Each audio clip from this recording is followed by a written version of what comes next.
ঠকানো মারা বুঝে নেওয়া এদিকে জিনিস দখল করে নিয়ে বাড়ি নিয়ে খারাপ করে দিয়েছি, আমি কবরে গিয়ে মার খাবো না, এটা ভাবি না। ছেলে শান্তিতে থাকলে তো বাপ বিরাট বিল্ডিং করে দিয়ে গেছে, হ্যাঁ তো বাপ বিরাট কিছু করে দিয়ে গেছে, কত যত পাই তত খুশি হয়। কিন্তু দেখো হিমসনগরে আমি সাইড আমি ঘটনাটা দেখো পানি করলে এসব হাসির রেওয়ায়ত হাসিয়াগুলো যখন করতে হয় যদি পানি করে তিনাদের জীবন আর আমাদের জীবন হাই হাই হাই। হ্যাঁ আমরা বাচ্চার জন্য নামাজ পড়তে পারি না, আমাদের পুঁজি মাঝে এসে হয়ে গেলে নামাজ পড়তে পারি না, অলসতা হয়, আমরা প্রয়োজন দিয়ে পার করি। সাইদিন আফজাম সাইদিন আমির জানকি ওই হিমসনগরের নেতা ছিলেন, গভর্নর ছিলেন, ওমর রাষ্ট্রপতি।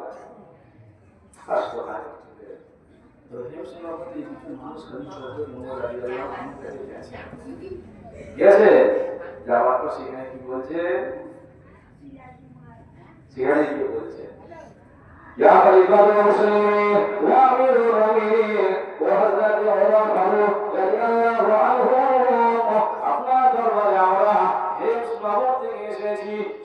সিরিয়া একটা জায়গা আছে হিমস, ওই সিরিয়ার একটা জায়গা থেকে আমরা খুবই কোনো মানুষ আপনার দরবারে এসেছি বাবা, কারণ আমাদের ওখানে অনেক গরিব মানুষ আছে যাদের ঠিকমতো খাওয়া হয় না, যাদের বাড়ি ঘর তো নেই, যাদের সব কিছু পাওয়া যাবে না।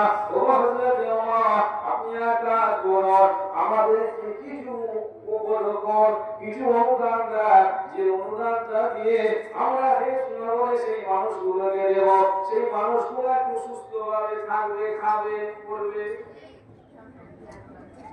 নিয়ে গেছে হিমসনগরে হযরত ওমর রাদিয়াল্লাহু আনহু এমন বললেন, হিমসনগরের মানুষেরা তোমরা যে আমার কাছে এসেছো, তাহলে এক কাজ করো, জায়গা কিছু মানুষের লিস্ট আমাকে দিয়ে এসো, যারা গরিব মানুষ, যারা গরিব মানুষ তাদের কিছু লিস্ট আমাকে দিয়ে এসো, আমি তাহলে সেইভাবে তোমাদের দেবো।